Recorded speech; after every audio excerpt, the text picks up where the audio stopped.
이스라엘 자손들로 말미암아 여리고는 굳게 닫혔고 출입하는 자가 없더라. 여호와께서 여호수아에게 이르시되 보라, 내가 여리고와 그 왕과 용사들을 내 손에 넘겨주었으니 너의 모든 군사는 그 성을 둘러 성 주위를 매일 한 번씩 돌되 엿새 동안을 그리하라.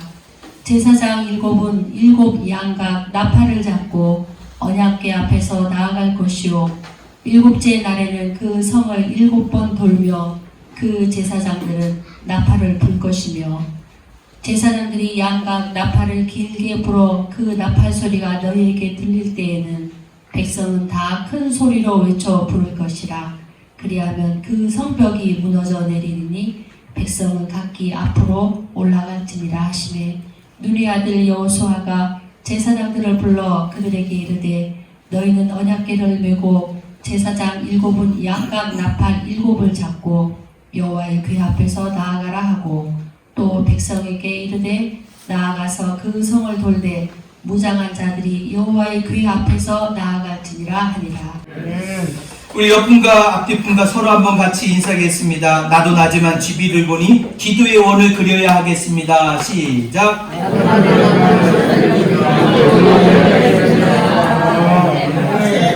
기도의 원을 그려라. 이게 참 뭔 말인지 감이 잘 안 오실 텐데 말씀을 들어보면 이해가 됩니다. 중국의 그 시진핑 주석 그러면 우리가 잘 알고 있는데 그분이 이제 그런 고백을 했어요.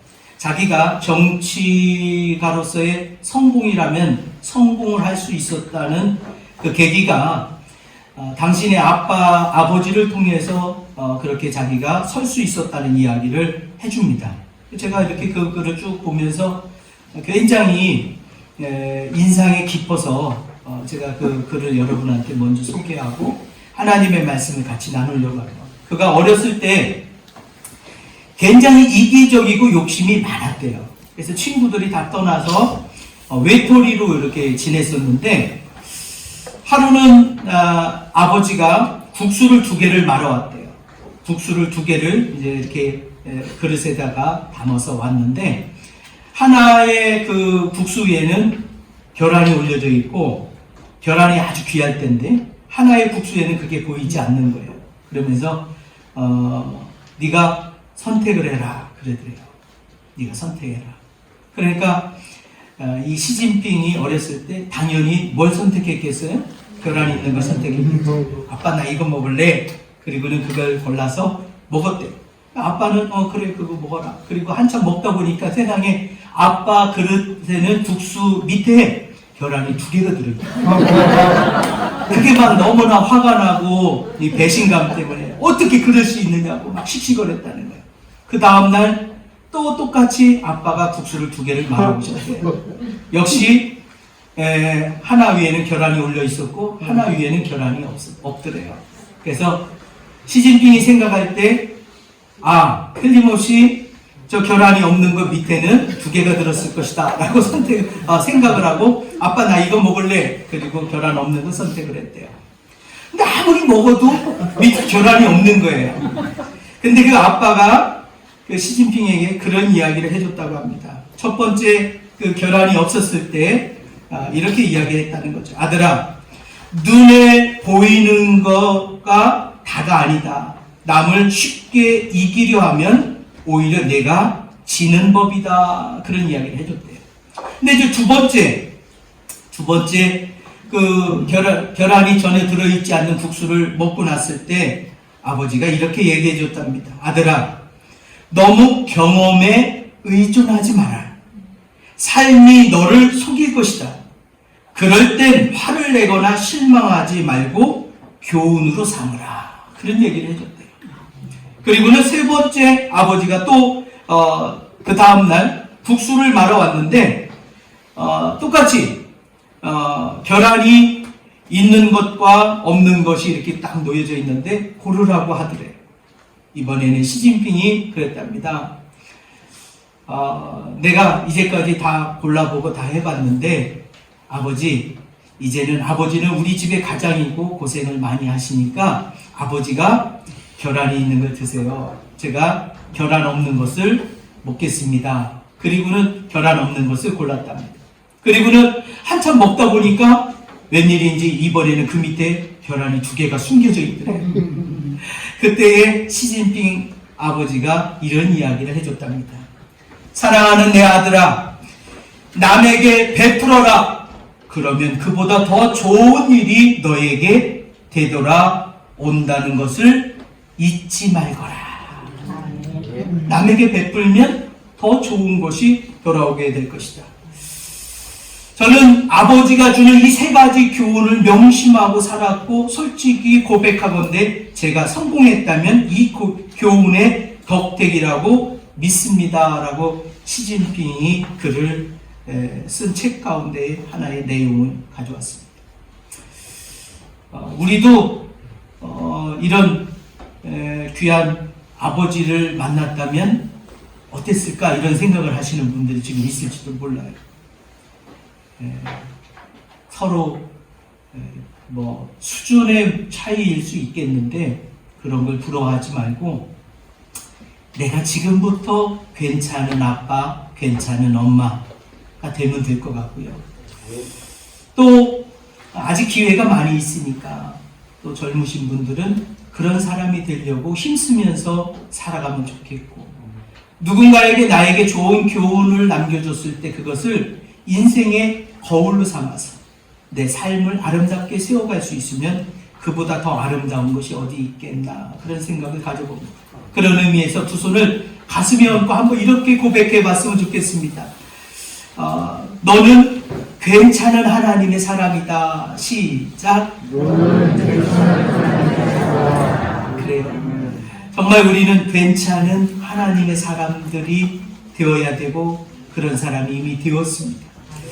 그래서 자부심을 갖고 미래를 향해서 끊임없이 두 날개를 활짝 펴고 비상했으면 좋겠습니다. 여러분이 잘 아는 사면초가라는 말이 있습니다. 사면초가. 사면초가는 주위가 온통 자신의 적과 반대자로 둘러싸여 있다라는 말이 이 사면초가라는 말이죠.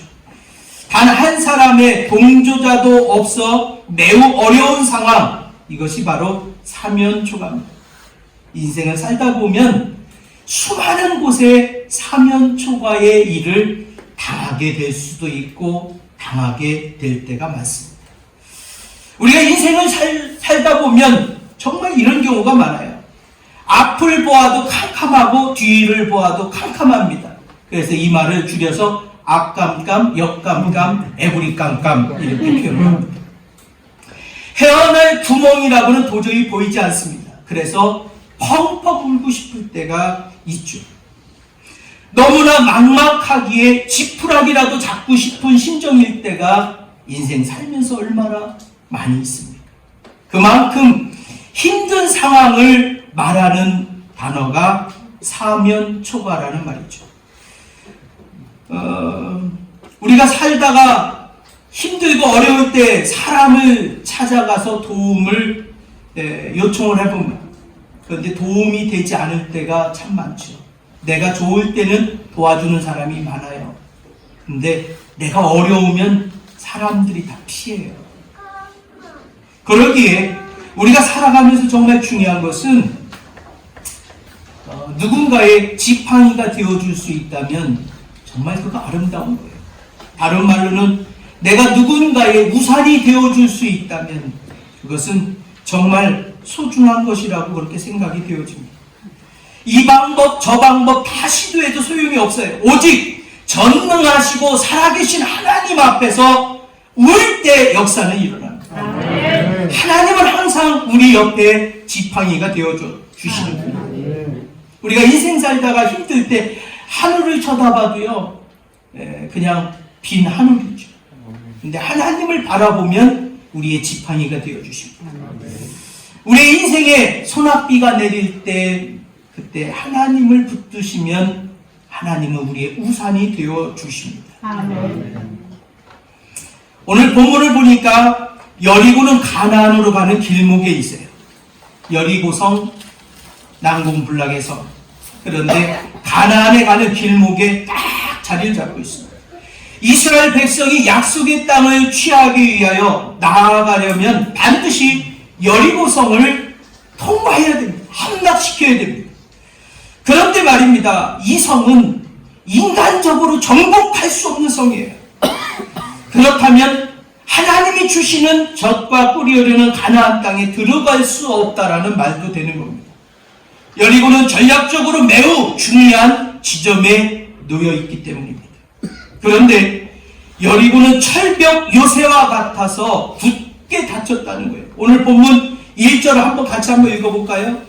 같이 한번 읽어봅시다. 시작. 이스라엘 자손들로 말미암아 여리고는 굳게 닫혔고 출입하는 자가 있더라 없더라? 없다는 거예요. 여리고는 이스라엘 백성들로 인하여 출입하는 자가 없어요. 왜? 성문이 굳게 닫혀 있어요. 굳게 닫혀. 완벽하게 닫혀 있다는 거죠. 고고하게 탐사를 하던 사람들에 의하면 여리고 성벽은 바깥 두께가 1.8m랍니다. 그 성벽의 두께가 1.8m, 높이가 9.2m. 그러면 약 3층 높이에요. 9.2m. 그리고 안쪽 벽과의 공간이 약 4.6m의 이 공간이 있다. 그렇다면 이 성은요, 중국에 있는 만리장성보다 훨씬 견고한 성이라는 걸 알 수 있어요. 제가 가봤습니다. 만리장성에 그 안에 이렇게 보니까 한 4명의 사람이 이렇게 지나갈 수 있는 공간이 있어요. 근데 성벽 하나하나의 두께는 돌 하나의 두께니까 약 한 50cm 이쪽 저쪽 될 거예요. 안쪽에도 있고 뭐 바깥쪽에도 있고 하니까 제가 90년도 초반에 봐서 좀 기억이 좀 흐리기는 한데 그렇게 기억이 됩니다. 그런데 이 여리고 성벽은요, 바깥의 두께가 1.8m예요. 약 2m.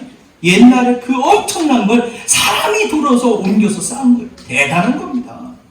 그러니까 이 여리고성은 다시 말하면 지금 현대식 무기로도 부시는 것이 쉽지 않은 그런 성이 바로 여리고성이었어요. 이렇게 여리고성은 가나안으로 행진하는 이스라엘 앞에 우뚝 서 있는 장애물입니다. 이것은 약속의 땅으로 행진하는 이스라엘이 직면한 현실이에요. 현실. 도저히 통과할 수 없는, 지나갈 수 없는 현실 앞에 지금 부딪혀 있다 그 말이죠. 이건 피하거나 지나칠 수 없는 실제의 문제입니다. 축복의 땅으로 가려면 이 여리고성은 반드시 함락시키고 가야 되는 곳입니다. 오늘날 우리도 각자 여리고를 가지고 있을 것입니다. 또는 여리고성을 만나고 있는 사람도 있을 거예요. 그리스도인이 되어서 하나님의 뜻대로 살려다 보면 방해하는 것들이 반드시 있습니다. 신앙생활을 내 영혼이 잘 되는 것을 무너뜨리려고 하는 강력한 세력들이 있다는 거예요. 그것이 때로는 가정의 남편이거나 아내일 수 있습니다. 또는 자식일 수도 있고요. 직장의 상사일 수도 있습니다. 취업이나 대학의 입학 같은 것들이 내 인생의 여리고성으로 다가와 있을 수도 있습니다. 또는 돈이나 명예나 육신의 정욕과 같은 문제일 수도 있고요. 때로는 친했던 친구나 교회 안에 교우가 여리고성일 때도 있습니다. 자신의 힘으로는 전혀 해결해 나갈 수 없는 그런 상황, 그 여리고가 우리를 가로막는 뼈아픈 그런 상처가 될 수 있다는 사실이죠. 그래서 우리는 그것 때문에 고민하고 아파하는 사람이 정말 많습니다. 그것이 오늘 우리들의 난공불락의 여리고성이라는 사실을 기억하시면서 그러면 어떻게 하면 여리고성을 무너뜨릴 수 있을까? 어떻게 하면 여리고성을 정복할 수 있을까를 오늘 몇 가지로 생각해 보려고 합니다. 첫 번째는 하나님께서 여리고성을 이스라엘 백성에게 붙여주셨다는 거예요. 중요한 겁니다. 하나님께서 여리고성, 절대 함락시킬 수 없는 강력한 성을 이스라엘 백성에게 붙여주셨다. 하나님이 하셨다는 거예요. 하나님이. 이 말씀은 이미 선택을 받은 하나님의 백성들에게 적들을 물리칠 수 있도록 우리 손에 넘겨주셨다, 붙여주셨다 그 말이에요. 그래서 우리가 인생 살면서요, 하나님이 하셔야 되는 거지 사람이 해서 되는 일은 없습니다. 다시 말씀드리지만 사람이 해서 되는 일은 아주 미미한 것들이에요. 작은 것들이에요. 그러나 하나님이 하시면 사람으로서는 감당할 수 없는 놀랍고 신비한 일들이 일어나기 시작합니다. 오늘 본문 2절에 보니까 여호와께서 여호수아에게 이르시되 보라 내가 여리고와 그 왕과 용사들을 내 손에 붙였다라고 기록하고 있습니다. 여리고 성도 붙였고 왕도 붙였고 그 안에 있는 용사들도 다 내 손에 붙였다는 거예요. 여리고 함락은 이미 하나님께서 이스라엘 백성들에게 붙여주신 일이라고 하는 사실입니다. 이미 하나님이 붙여주셨어요. 다시 말하면 우리가 성전을 짓는데 우리 교회 성전 건축을 하는데 이게 어떻게 될까 많은 분들이 걱정도 하고 염려도 하고 기도하실 거예요. 하나님이 붙여주시면 됩니다. 하나님이 붙여주시면 됩니다. 우리는 마치 여리고 함락이 여호수아가 뛰어나서 되어진 것처럼 그렇게 이야기하기도 합니다. 글쎄요, 저는 그렇게 생각하지 않습니다. 물론 여호수아도 훌륭한 사람이고 뛰어난 사람인 건 맞지만 하나님이 여리고 성을 여호수아와 그 백성들에게 붙여줬기 때문이라는 사실을 우리가 놓쳐서는 안 됩니다. 이 코로나도 하나님이 붙여주시면 되는 거예요. 뭐든지 하나님이 붙여주셔야 됩니다. 하나님이 붙여주셔야 됩니다. 사람에게서 원인을 찾으려고 하면 하나님의 신비를 우리는 경험할 수 없습니다. 그러나 하나님에게서 찾으면 하나님의 신비를 경험하시게 됩니다.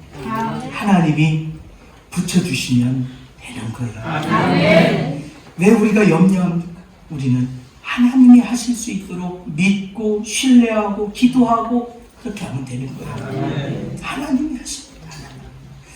본문에서 내 손에 붙였음이라는 이 말씀이 무슨 말씀이에요? 여리고 성을 이스라엘 백성에게 하나님이 넘겨주셨다 그 말이에요. 고고학의 대가인 브라이언트 우드라고 하는 박사님이 지진이라고 하는 기적을 통해서 여리고성을 함락시켰다는 그런 글을 써놨습니다.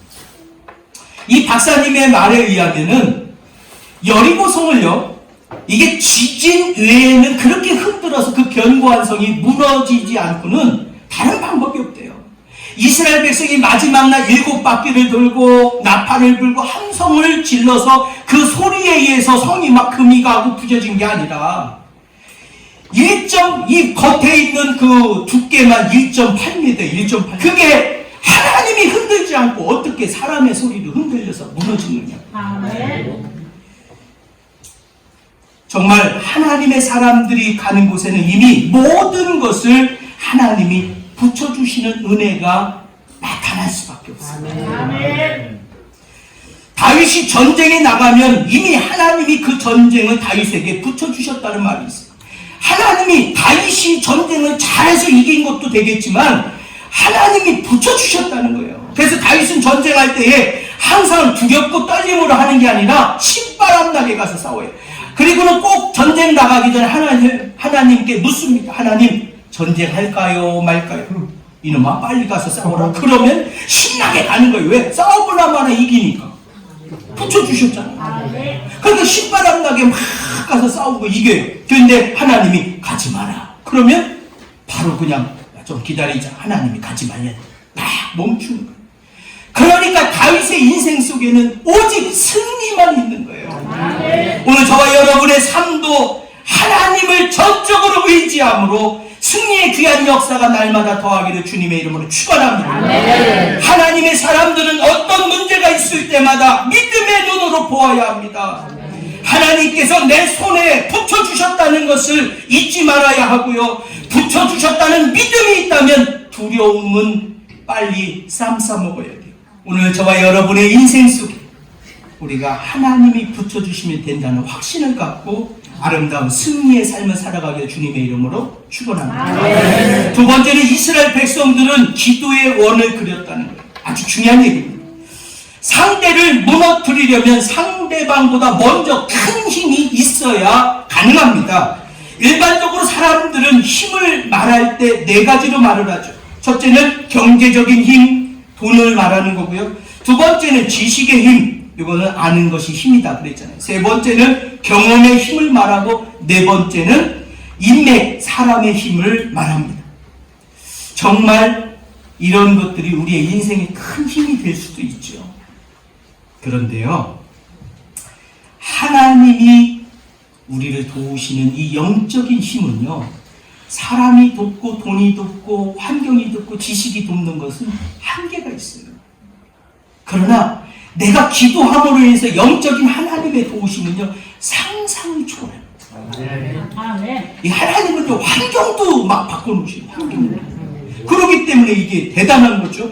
하나님께서는 여호수아를 통하여 이렇게 명령하십니다. 7명의 제사장들이 7 양각 나팔을 손에 들고 제일 앞서가서 하리라 하십니다. 중요한 것은 여호수아가 7 제사장들을 통하여 나팔을 손에 들고 앞서가서 불게 합니다. 그리고 그 뒤에 언약궤가 따라가게 하죠.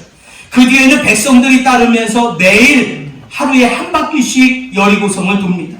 6일 동안 그렇게 돌았고요. 7일째는 7바퀴를 돌게 합니다. 여기서 7바퀴를 돈 후에는 제사장들이 양각 나팔을 길게 불라라고 이야기를 하죠. 나팔 소리가 날 때에 그때의 백성들이 일제히 소리를 지르라고 합니다. 그리고 여리고성이 무너지게 됩니다. 백성들은 신비한 것이 이때 이유를 묻지도 않고 따지지도 않아요.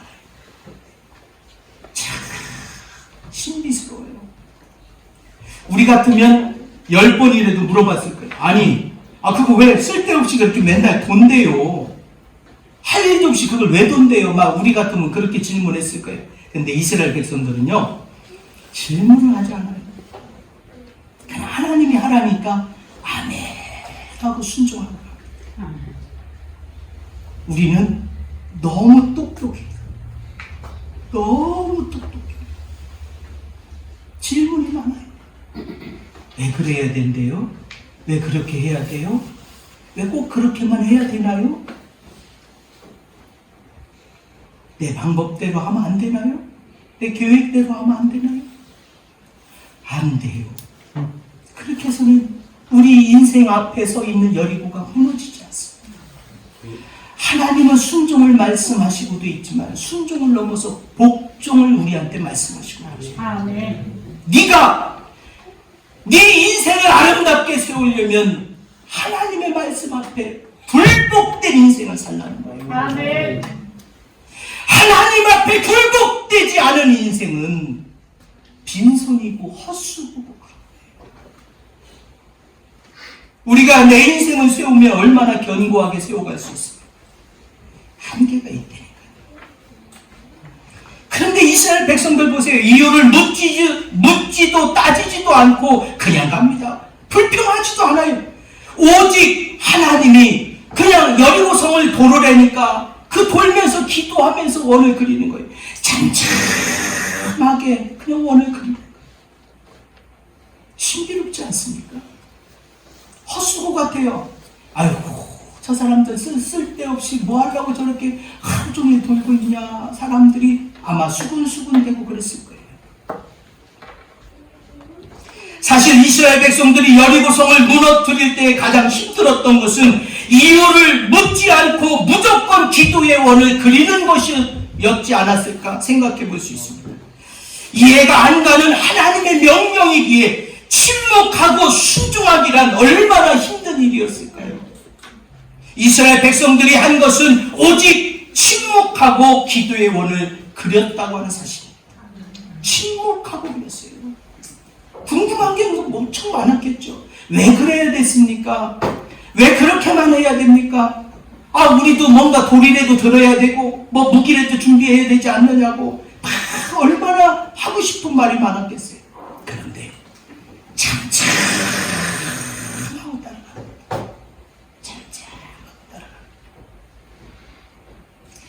시편 46편 5절에 보니까 하나님이 그 성중에 거하심에 백성이 요동하지 아니할 것이라 새벽에 하나님이 도우시리로다 라는 말씀을 기록하고 있습니다. 성경을 살펴보다 보니까 새벽의 역사가 정말 많이 일어났어요. 새벽에 홍해가 갈라지죠. 새벽에 여리고성이 무너집니다. 새벽에 베드로가 회개했고요. 새벽에 막달라 마리아가 무덤에 갔을 때 무덤이 열려 있었고요. 새벽에 예수님께서 죽음을 이기시고 부활도 하셨습니다. 다윗이 블레셋을 물리친 것도 새벽이었고요. 새벽에 하나님의 역사는 수도 없이 많이 일어났습니다. 수도 없이. 새벽은 하루를 시작하는 출발입니다. 새벽에 하나님께 나와 기도의 원을 그릴 때입니다. 하나님께서는 우리의 마음을 어여삐 보시고 우리의 기도에 귀를 기울이시고 계십니다. 하나님은 지금도 나의 목소리를 듣기를 원하십니다. 새벽은 첫 시간을 하나님께 드리는 것입니다. 우리의 마음을 다하는 정성을 표현하는 것이죠. 우리는 어려운 문제가 있을 때마다 기도의 원을 그리는 제단을 쌓을 수 있어야 합니다. 날마다 성전에 와서 기도할 수 있어야 돼요. 내 집은 만민이 춤추는 집이다 라고 기록하지 않았어요. 내 집은 만민이 와서 노래하는 곳이다 라고 기록하지 않았어요. 내 집은 만민이 와서 기도하는 곳이다. 기도를 습관화하시기를 주님의 이름으로 부탁을 드립니다. 마태복음 18장 18절에 보면 진실로 너희에게 이르노니 무엇이든지 너희가 땅에서 매면 하늘에서 매일 것이요 무엇이든지 땅에서 풀면 하늘에서 풀리리라고 성경은 우리에게 말씀해 주시고 있습니다. 이처럼 응답을 방해하는 마귀의 세력을 능력 있는 기도의 원을 그릴 때 예수의 이름으로 문제들이 무너져 내리는 거예요. 우리의 인생을 가로막고 있는, 우리의 삶을 방해하고 있는 수많은 여리고성은 기도의 원을 그릴 때 무너진다는 사실을 기억하셔야 됩니다.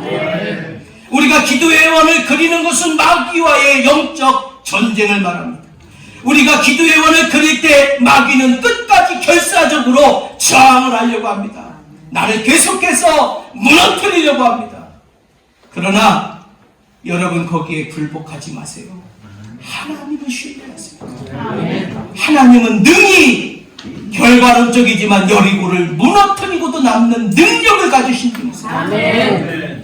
그러기에 저와 여러분들의 인생 속에 있는 수많은 여리고를 두려워하고 무서워하지 말고 내가 하나님 앞에 기도의 원을 그릴 때 무너진다는 믿음의 확신을 갖기를 주님의 이름으로 축복합니다. 인본주의와 불순종이 죽을 때, 자기 중심주의가 죽을 때, 자기 고집과 아집이 죽을 때 하나님 앞에 굴복된 인생을 살 수 있습니다. 죽지 못하면 전혀 하나님 앞에 굴복된 믿음의 삶을 살 수가 없습니다. 7번의 기도의 원은 완전히 하나님께 기도의 제물이 되라는 말씀입니다. 기도의 원을 그리는 것은 하나님께 번제의 제사를 드리는 행위이기도 합니다. 제물이란 죽어야 되어지는 게 제물입니다. 죽어야 드려질 수 있는 거예요. 죽어야. 내가 죽어야 됩니다. 자기의 고집이 죽고 자기 중심이 죽고 인본주의가 죽고 불순종이 죽을 때 하나님의 진정한 제물이 될 수 있습니다. 우리는 이런 고백을 하면 좋겠어요. 살든지 죽든지 오직 주님 뜻대로 하옵소서. 나는 주의 것입니다 라는 고백을 하면 얼마나 좋겠어요. 근데 이런 고백이 쉽지 않죠. 살든지 죽든지 오직 주님 뜻대로 하옵소서. 정말 어려운 고백입니다. 기도의 원을 그릴 때 문제의 여리고는 무너집니다. 고통의 성이 무너지기도 하고 마귀의 진이 파괴되기도 하는 것은 우리가 기도의 원을 그릴 때 나타납니다. 다윗은 시편 108편 2절에 이렇게 기록하고 있습니다. 내가 새벽을 깨우리라. 새벽을 여는 사람, 기도로 새벽을 열어가는 사람, 인생의 행로가 열려지는 사람, 새벽을 깨우지 못하는 사람, 인생의 행로가 불투명한 사람, 이렇게 생각하셔도 틀리지 않을 것 같습니다. 어떤 교회의 한 성도가 10년도 집사를 임명할 테니 순종하라는 말을 목사님이 하셨습니다. 그러니까 그 집사님이 하는 얘기가, 목사님, 저는 야행성인지라 밤에는 얼마든지 제가 늦게라도 자고 이렇게 할 수 있지만 새벽에는 못 일어납니다. 그러니까 저에게 새벽 기도 하라 소리만 안 하면 집사를 하겠습니다. 그러더라는 거예요. 그러니까 목사님이 가만히 들어보니까, 그래, 야행성인데 어떡하냐, 새벽에 죽어도 못 일어난다는데, 그렇다면 당신은 특별히 허락해 줄 테니까 새벽 기도 안 해도 그냥 집사하시오. 그래서 알겠습니다. 그리고 집사를 했어요. 그러다 어느 날 목사님이 교회를 가느냐고 아침에 일어나서 새벽 4시 반에 교회를 이렇게 가고 있는데 그 집사님이 거기 서 있더래요. 그래서 깜짝 놀라서, 집사님 여기 왜 서 있어요? 그러니까, 목사님, 오늘 여기 저기 친구들하고 골프 치러 가기로 했는데 지금 차가 오기로 해서 지금 기다리고 있습니다. 그러더라고요. 목사님이 이 썩을, 자기는 죽어도 새벽에 못 일어난다는 인간이 골프 치러는 새벽에 일어나서 4시 반에 나와서 기다려? 화가 치밀어 올라요. 혹시 우리가 그 한 사람은 아닌가? 우리 자신을 돌아보세요. 하나님께 드릴 나의 시간이 없어도 세상에서 나는 시간이 있다면 나는 지금 뭔가 잘못된 거 아닌가요? 하나님하고 조곤조곤 대화하고 물어보고 왜 그런지 하나님에게 해답을 구하면서 살아가도 부족할 판에 세상과는 소통을 그렇게 잘하면서 TV는 나의 목자시니 내게 부족함이 없으리로다. TV 리모컨을 아예 붙들고 사시는 분도 있어요. 여기죠. 어떤 분은 휴대폰은 나의 목자시니 내게 부족함이 없으리로다. 아침 이른 시간부터 늦은 밤까지 휴대폰을 손에 들고 그냥 맨날 뭐 누르고 찾고 뭐 하고, 하나님하고의 소통할 시간은 없어요. 그게 혹시 저와 여러분은 아닌지 모르겠습니다. 기도의 원을 그리는 사람은 이제까지 경험하지 못한 영적인 경험을 하게 될 것입니다. 하나님을 만나게 되는 지름길은 우리가 기도의 원을 그리기 시작할 때입니다. 그러면 새로운 인생의 목표가 생기게 되고, 인생의 새로운 기쁨이 생기게 되고, 인생의 새로운 꿀잼이라고 하죠. 꿀잼. 꿀 같은 재미를 맛보는 신비가 있게 될 것입니다. 우리는 새 성전이 지어지면 그곳에서 새벽을 깨우며 기도의 원을 그리는 주하나교회 성도들이 되기를 주님의 이름 부탁을 드립니다. 우리가 하나님 앞에 늘 기도의 원을 그릴 때 영적인 신비를 경험할 수 있습니다. 내 인생의 여리고는 하나님 앞에 우리가 불복된 삶으로 기도의 원을 그리기 시작할 때 나타난다는 사실을 꼭 기억하시고 승리의 삶을 사시기를 주님의 이름으로 축복합니다. 기도하겠습니다.